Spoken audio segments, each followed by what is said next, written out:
नमस्कार माझ्या सर्व शेतकरी मित्रांनो. टरबूज असेल, अनेक लोक टरबूजाला कलिंगड असं म्हणतात, कलिंगड असेल, खरबूज असेल, या पिकाचं सुरुवातीपासून तर शेवटपर्यंत पाणी व्यवस्थापन कशा पद्धतीने असायला पाहिजे हा विषय आज आपण पाहणार आहोत. शेतकरी मित्रांनो, टरबूज खरबूज हे पीक पाण्याला खूपच संवेदनशील आहे.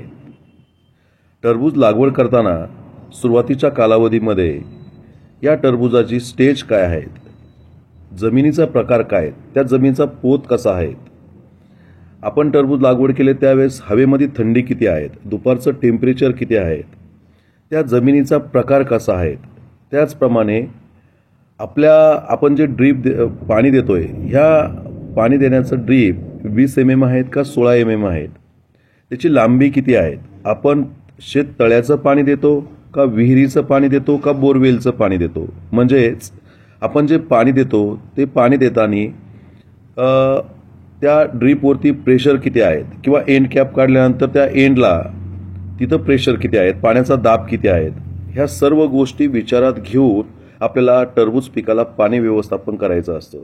टरबूज पिकामध्ये पाणी व्यवस्थापन हा भाग अन्नद्रव्य व्यवस्थापना इतकाच महत्त्वाचा आहे. म्हणजेच टरबूजाचं चांगलं उत्पादन काढण्यासाठी पाणी व्यवस्थापन जर अगदी व्यवस्थित जर केलं तर निश्चितच आपल्या उत्पादनामध्ये 30 ते 40% उत्पादन वाढलं जातं. म्हणजेच पाणी व्यवस्थापन व्यवस्थित झालं नाही तर आपल्या टरबूज किंवा खरबूजाच्या उत्पादनामध्ये 30 ते 40% उत्पादनात घट येते. टरबूजाच्या पानांमध्ये वेलीमध्ये जवळजवळ 72 ते 80% पाणी असतं आणि टरबूजाच्या फळामध्ये 92 ते 94% पाणी असतं. शेतकरी मित्रांनो, टरबूजामध्ये पाण्याचं प्रमाण भरपूर असतं. टरबूज पिकाला टोटल जेवढं जे 100% पैकी पाणी लागतं हे जवळजवळ 80-85% पाणी हे पिकाला अन्नद्रव्य वाहक म्हणून काम करतं. म्हणजे जमिनीतले अन्नद्रव्य वाहक म्हणून ते 85% पाणी काम करतं आणि 15 ते 20% पाणी हे पानांमध्ये जी चयापचयाची क्रिया ही चालू आहेत ह्या क्रियेसाठी हे 15 ते 20% पाणी काम करतं.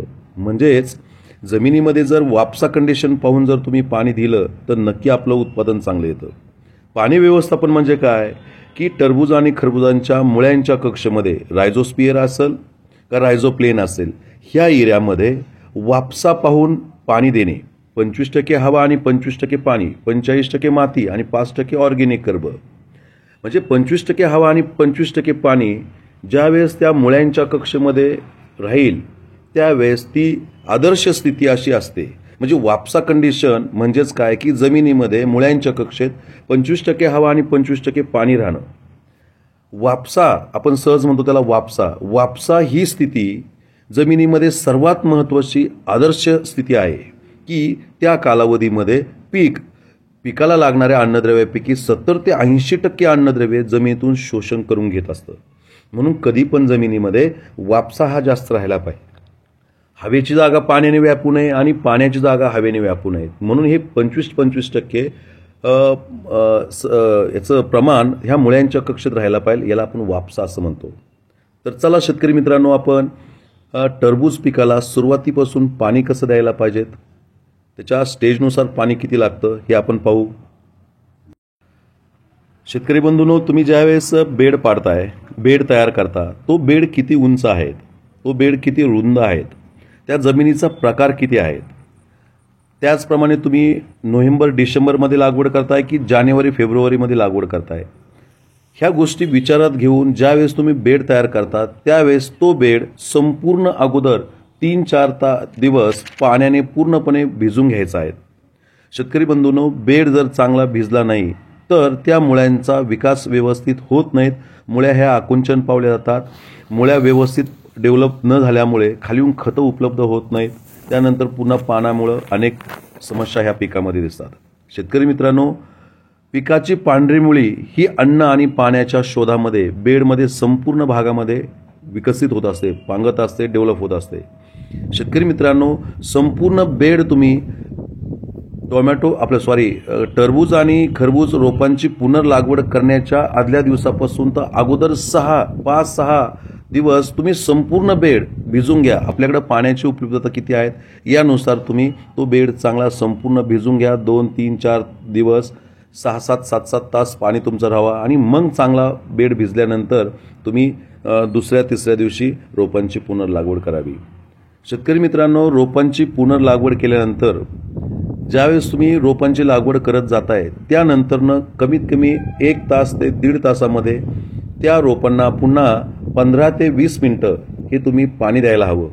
शक्यतो आता 20 mm लॅटरल आहेत. मी 20 mm लॅटरल आहे ह्या हिशोबाने मी तुम्हाला माहिती देतोय. 20 mm लॅटरल जर असेल तर सुरुवातीच्या कालावधीमध्ये तुम्ही रोपांची पुनर्लागवड केल्यानंतर पुन्हा 20 मिनिटं पाणी तुम्ही द्यायला पाहिजे. शेतकरी मित्रांनो, जर तुमच्याकडे बेड अगोदर भरपूर ओला असेल आणि पुन्हा रोपांची लागवड केल्यानंतरनं एक 10 ते 15 मिनिटं पाणी देऊ शकता.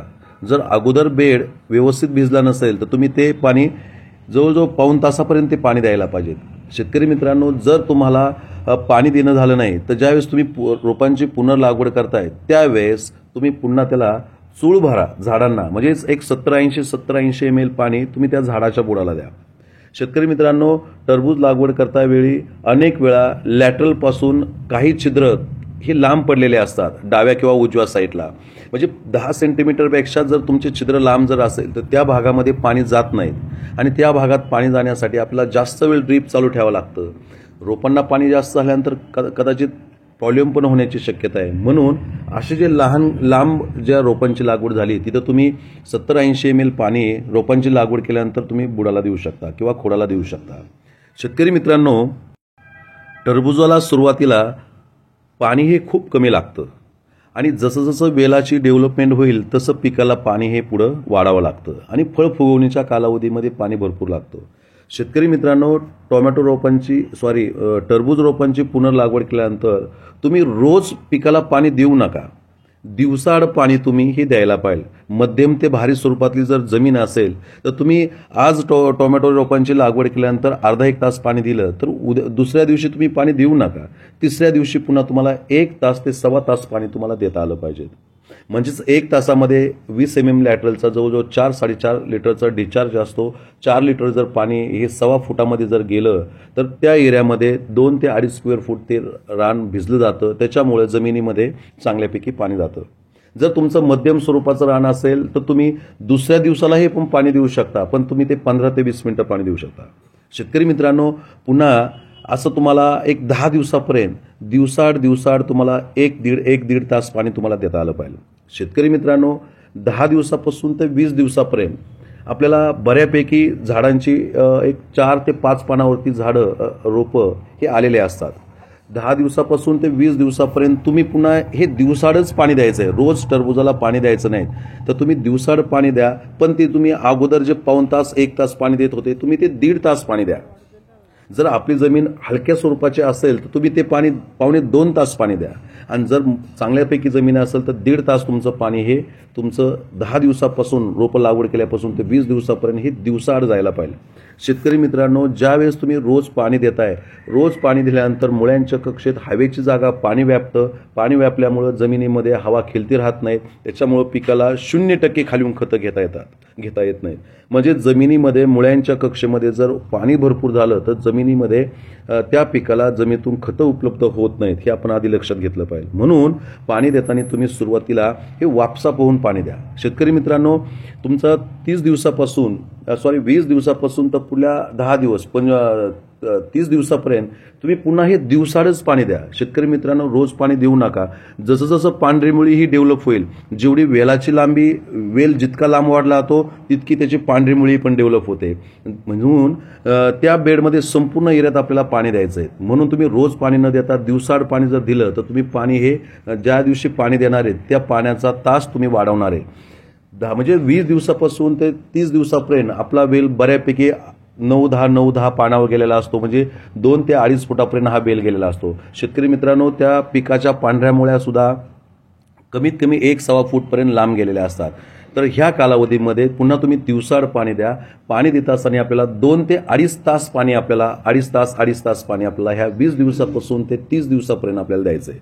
शेतकरी मित्रांनो, हे देताना दिवसाआड द्यायचं आहे. शेतकरी मित्रांनो, पुन्हा 40 दिवसापासून ते 50 दिवसामध्ये आपल्या जमिनीमध्ये आपण शेतामध्ये गेल्यानंतरनं त्या लॅटरल खाली चेक न करता बेडच्या दोन्ही साईडनी आपण दाबून बघायचं. एका ठिकाणी बघू नका. शेतकरी मित्रांनो, तुम्ही 30 दिवसानंतरनं ज्यावेळेस टरबुजाचे 30 दिवस पूर्ण होतात, शेतामध्ये गेल्यानंतरनं त्या बेडचं रोज तुम्ही निरीक्षण केलं पाहिजे की आज पाणी बरोबर गेलेलं आहेत का, त्या जमिनीचा पोत असेल, त्या झाडाची डेव्हलपमेंट असेल, उष्णता किती वाढलेली आहेत, आपल्या पाण्याचा प्रेशर किती आहेत, ह्या सर्व गोष्टी विचारात घेऊन आपण त्या बेडला दोन्ही साईडनी चेक करायला पाहिजे. जर कोरडं जर राहिलं तर त्या कोरड्यामध्ये मुळ्यांचा विकास होत नाही, त्याच्यामुळं फाटका बसला जातो. शेतकरी मित्रांनो, एक लक्षात घ्या, टरबुजाला पाणी सुरुवातीच्या कालावधीत जास्त नकोय, पण शेवटच्या कालावधीमध्ये पाणी कमी पडायला नकोय. टरबुजाला जर पाणी कमी पडलं तर मुळ्यांचा विकास होत नाही, झाडाचा वेल चांगला डेव्हलप होत नाही, पानं लहान पडतात, छोटे पडतात, परिणामी कॅनोपी टिकत नाही, पुढं सनबर्निंगचा प्रॉब्लेम होऊन जातो, फळं क्रॅकिंगचे प्रॉब्लेम होऊन जातात, रस शोषणारी किडी विशेष करून लाल कोळीचा प्रादुर्भाव वाढला जातो आणि आकस्मिक मर होण्याची शक्यता ही जास्त असते.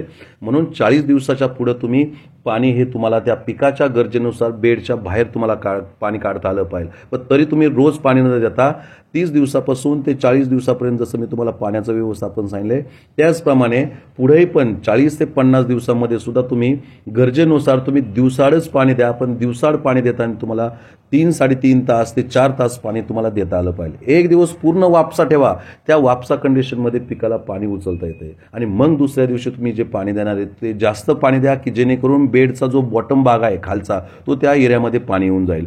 शेतकरी मित्रांनो, 50 दिवसापासून जे तुमचे 65-70 दिवसापर्यंत जाते, तर 50 दिवसाच्या पुढे तुम्ही रोज टरबुजाला तुमचं ड्रीप फर्टिगेशन ह्या पिकाच्या परिस्थितीनुसार आपल्याला देता आलं पाहिजे. पाणी जास्तही व्हायला नकोय आणि पाणी कमी व्हायला नकोय.